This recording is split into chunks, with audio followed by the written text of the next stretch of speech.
Oke, jadi kami atau tim riset kami ini sedang melakukan penelitian tentang penentuan kualitas minyak sawit menggunakan namanya spektroskopi Raman. Oh ya, jadi sebenarnya yang kita lakukan itu adalah ketika minyak itu sudah ada, Bapak, kita akan ukur itu dengan Raman spektroskopi, kemudian kita akan analisis itu dengan machine learning sehingga akhirnya bisa memberikan parameter.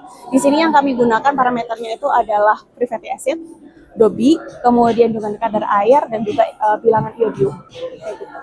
Dari situ kemudian akhir kita bisa membedakan sebenarnya minyak yang kita miliki itu sebenarnya apakah kualitasnya baik atau buruk yang akhirnya bisa pes atau kemudian tidak gitu.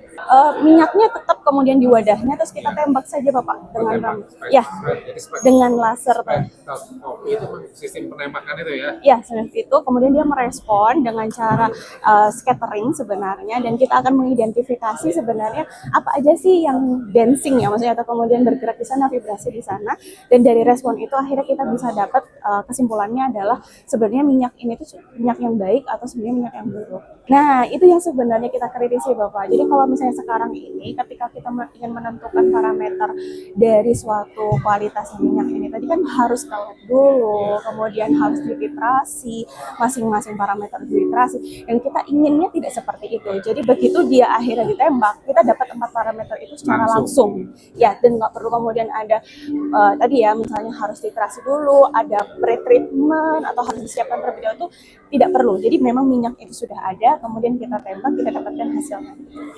Sekarang ini kita cobanya ke CPO saja dulu Pak.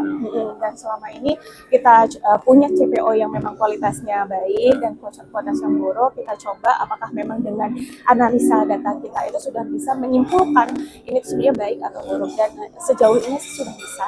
Masih berjalan karena kami juga ingin untuk akhirnya selain memang CPO tadi ya, apakah kemudian bisa sebenarnya alat ini dengan skema yang seperti itu bisa mengidentifikasi kontaminan, termasuk juga dengan minyak nabati lain. Apakah kemudian bisa dia itu membedakan dengan minyak yang memang minyak sawit ataukah dengan minyak jagung atau misalnya dari sunflower. Karena CPO-nya sudah berhasil ya Pak, sebenarnya tahun ini sudah, kami harapkan tahun ini sudah selesai untuk akhirnya bisa sampai ke yang kami inginkan. Kalau misalnya memang nanti mau diaplikasikan ke lapangannya itu menggunakan ada namanya portable Raman. Jadi kalau portable Raman dia bisa dibawa kemana-mana, sehingga kalau misalnya memang mau mengecek mutu, udah harus itu ditunggu di belakang gitu. Tapi misalkan mau di setiap titik misalnya atau setiap batch misalnya kan langsung dapat. Itu tadi nanti tinggal apakah betul hasil itu tadi itu seperti itu ataukah memang belum. Sejauh ini yang kami punya paling portable-nya seperti ini Bapak. Jadi belum bentuk gun atau belum bentuk pistol. Jadi masih yang portable-nya tuh dalam artian ya bisa dibawa kemana-mana, tapi memang tetap harus ada fiber optik.